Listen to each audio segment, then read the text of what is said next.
Hello friends, चलो देखते हैं बिना कंप्यूटर के बूटेबल पेन ड्राइव कैसे बनाते हैं। आपको क्रोम ब्राउज़र ओपन कर लेना है।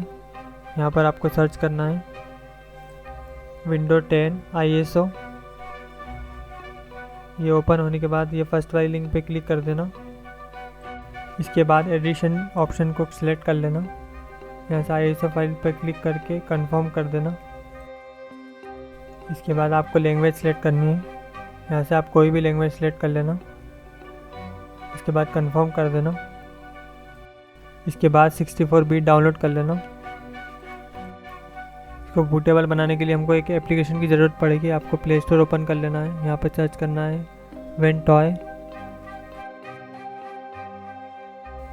एंड देन इस एप्लीकेशन को इंस्टॉल कर लेना।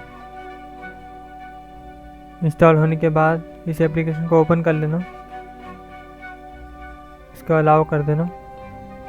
इस प्लस आइकॉन पर क्लिक करने के बाद आपको इस ऐड आइकॉन पर क्लिक करना है। यहाँ से आपको 5 कॉइन कलेक्ट कर लेना है।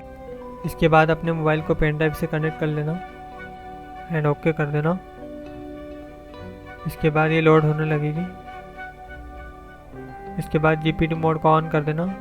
सिक्योर बूट सपोर्ट को भी टिक कर देना एंड इंस्टॉल आइकॉन पर क्लिक कर देना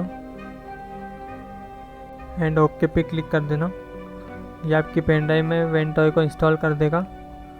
इंस्टॉल होने के बाद इस कॉपी आइकॉन पे क्लिक कर देना।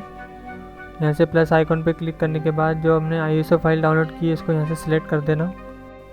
इसके बाद ये आपकी पेन ड्राइव में इमेज फाइल को कॉपी कर देगा और आपकी पेन ड्राइव बूटेबल बन जाएगी। थोड़ा वेट करना है, इसको कंप्लीट होने देना। कंप्लीट होने के बाद आपकी पेन ड्राइव बूटेबल बन जाएगी। ऐसे ही अमेजिंग वीडियो देखने के लिए टेक वीक को लाइक एंड सब्सक्राइब कर लें।